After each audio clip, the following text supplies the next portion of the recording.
into a couple different parts. What we're first going to start off with is that we're going to get our orthographic views set up for the most part. And to do that, we're going to have to go ahead and pick our different images. So we're going to look at the files that we have here in the Project 3 images.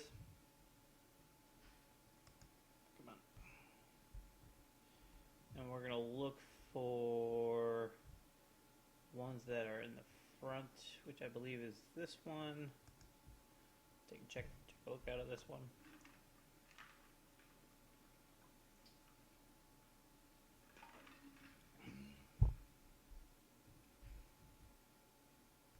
Alright, this looks like it is good, so we're going to use this one. Download this. Do we want to save? We want to save it. Open in a folder. There we go.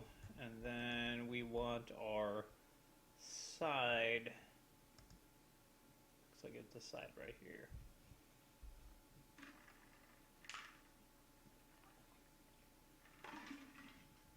Alright, this one works for me right now. Okay. So what we're going to be doing is I'm going to actually go ahead and open these up inside Photoshop.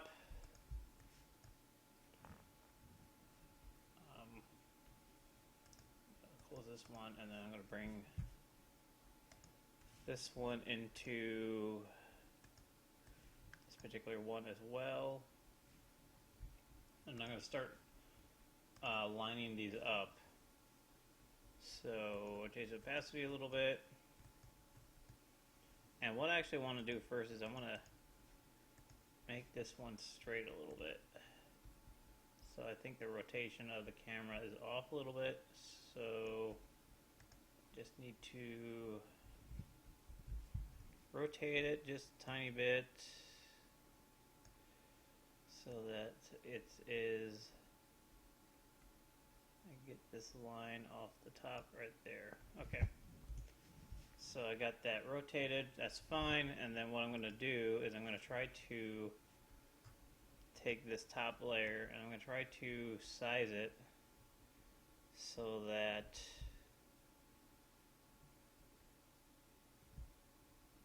it is going to line up with the rest of the model. So I'm going to shrink it down just a little bit. Looks like I'm getting all of those points right here. Alrighty, that works perfectly fine. And then next thing I need to do is I need to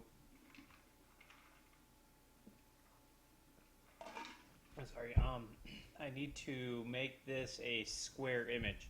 And this makes a little more sense when we get into texturing, but with what we need to do for the orthographic views is because these files are going to be read as square images, and then it also makes it real easy for you to bring it into Cinema 4D as a reference image.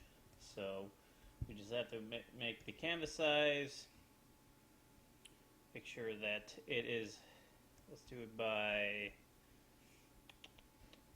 pixels. Alrighty, so these are pretty big ones. So let's make these a little bit smaller. So 10, do 1024. Alright, okay. So now it's going to shrink down to a 1024. So it's not going to be as big. Works perfectly fine for us. And then we just have to adjust the canvas size so that it is a 1024 by 1024. Alright, just hit OK. Now what I kind of like to do sometimes is I like to make the background black, just so that I can go ahead and deal with that. And there we go.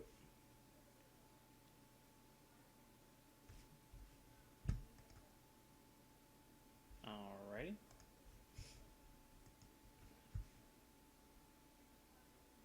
And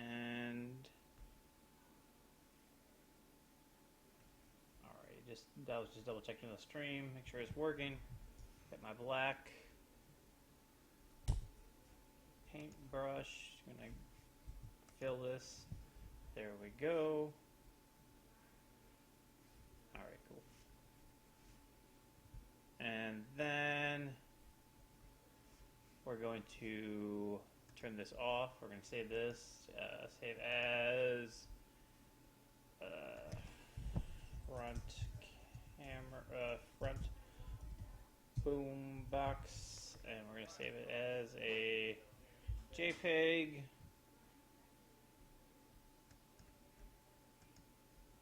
Alright, there we go. And then we're going to flip it, turn on the opacity all the way up 100%, and we're going to file save as the JPEG itself, side boombox. Alrighty. Okay. So we have two different side views, and now we're going to import them into Cinema 4D. File new. Alright, to do this, we're going to need two different textures. We're going to go ahead and create two textures, and then what we're going to do is for this one, we're going to name this front, and we're going to name this one side. On the side one, we're going to, under color, we're going to load up the texture, which is side boombox. There we go. Maybe just not projector surface. Yes, that's fine.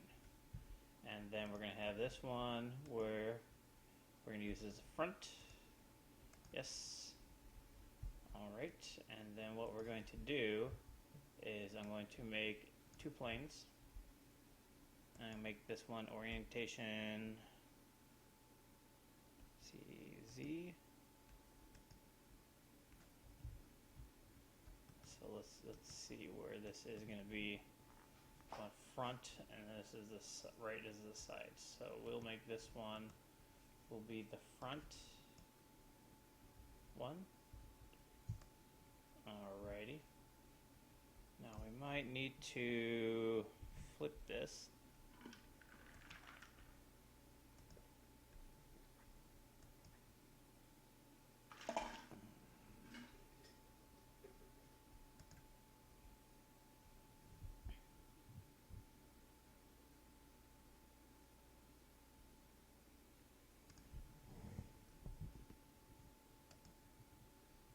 Alright. We'll just do -1, -1 on the tiles U and tiles V on the texture tag. To get to that, what you're going to see is that once you apply the turn the specular off. Okay, there we go. Once you apply the texture to your plane, you're going to have a texture tag right over here. Just click that. You're going to get these options and make sure you have the UV mapping. If it's upside down, you just go ahead and make the tiles U and tiles V -1. Alright, and then we're just going to pull this back a little bit. And then we're going to make another plane. And we're going to make this orientation to be +X. We're going to take the side view. And then we are going to -1, 1. -1. And then we're just going to fix this. We're just going to rotate this 90 degrees. There we go. And to get that glare off of there, I'm just going to turn off my specular on there so it's a flat image and with no highlights like that. And then I'm going to go ahead and move this down a little bit. So what we have here is we have our orthographic view of, so if I look at my two orthographic views and I change the display to shading on both of these, that you see that on the right, which is your side, you're going to have that side, and then in the front you're going to have this way. It doesn't really matter which one is on each side. as long as the you have your front and your right or your left has the opposite one. All right. So what we're gonna do here is we're gonna go ahead and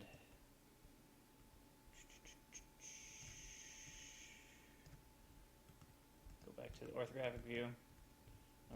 First, I'm going to start with just a basic cube.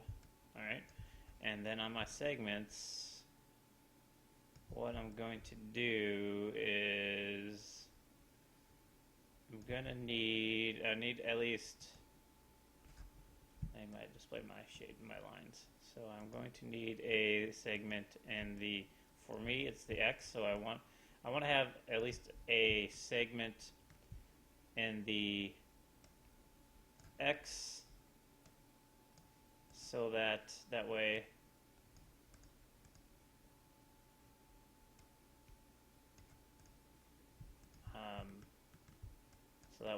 I can start dividing, and that way what I'm going to do is I'm going to model half of this image, and then I'm going to flip it with the mirror tool, or I'll copy and paste in Wilstow, or however we can get it to work, so that it'll work perfectly well. All right. Next thing I'm going to do is I'm going to make another material, and I'm going to turn the specular off. That's fine. And then I'm going to add a transparency, and I'm going to make it somewhat transparent so that I can see through it. And if I go ahead and drop it on there so I can see through it and I can see into the reference, make it a little bit more transparent.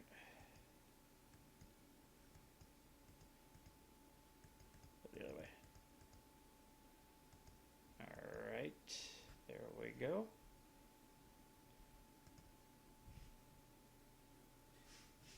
Alrighty.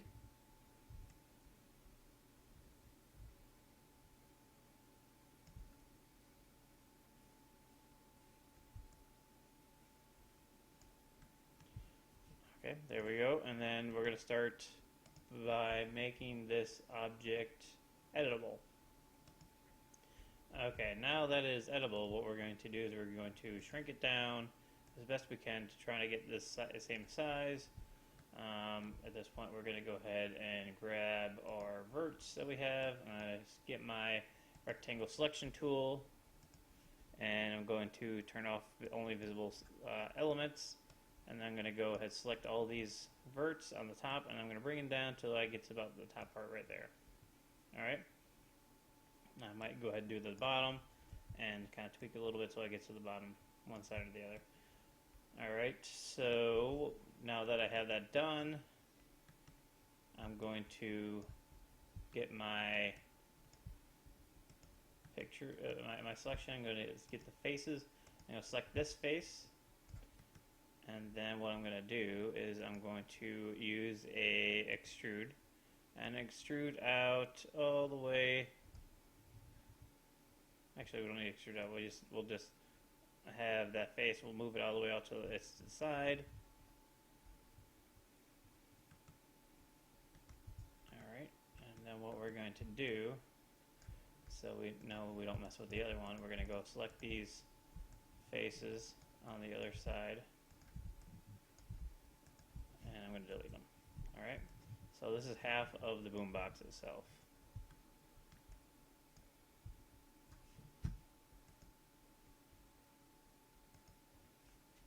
Alrighty, so that section is fine. Now we got to make sure that we make this side, the basic view of it, good. So we're going to go ahead and select our the points mode, get my rectangle selection tool, select these ones, and we're going to move it over till we're to the side. Of course, I might need to make this a little bit more transparent so I can kind of see through a little bit more.